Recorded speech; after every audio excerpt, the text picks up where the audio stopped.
के जेल में डाल दोगे।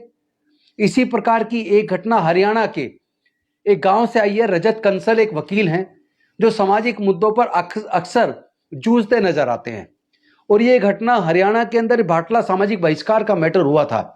उस मैटर में सुप्रीम कोर्ट की द्वारा गठित एक कमेटी विजिट पर गई थी, और उस दौरान भी इन्होंने वीडियो बना के बताया कि किस तरह हांसी के कुछ उन गुंडों ने उनको मारने की कोशिश की है, और लगातार पुलिस के द्वारा धमकी दी जा रही है। उनके घर पे 50-50 पुलिस वाले कई सारी गाड़ियों में जाके और उनके घर वालों को डरा रहे हैं। यानी अशोक कंसल जी जो एक सामाजिक आंदोलन वाले एक वकील है, जो सामाजिक कहीं भी उत्पीड़न होता है उस मुद्दे को लड़ते हैं, तो रजत कंसल के जीवन को खतरा बना दिया है। उनके खिलाफ भी झूठा मुकदमा बनाकर हरियाणा की पुलिस उनको जेल में डालने का प्रयास कर रही है।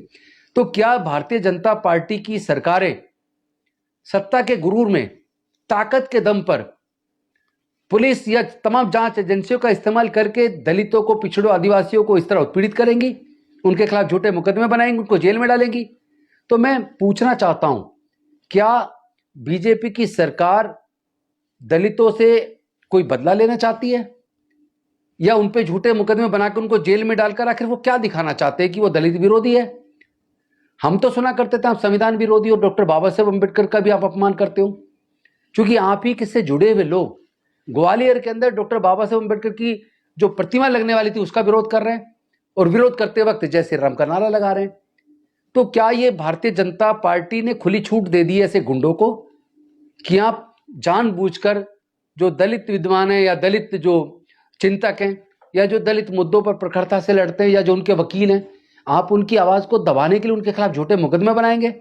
हमारे जो दलित प्रोफेसर्स हैं उन पर झूठे मुकदमे बना के उनको जेल में डालेंगे, उनको डराएंगे? तो ये डराना बंद कीजिए।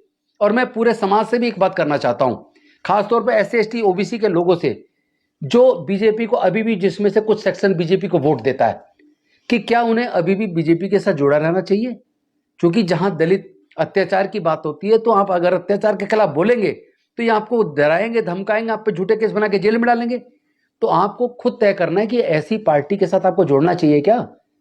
पार्टी राजनीति सब बाद में, सबसे पहले समाज है। समाज का उत्पीड़न हो तो आपको सबको एकजुट होकर उसका विरोध करना चाहिए। अगर आप ऐसा नहीं करेंगे, सोचेंगे इसका नंबर है, तो कल आपका भी नंबर आ सकता है।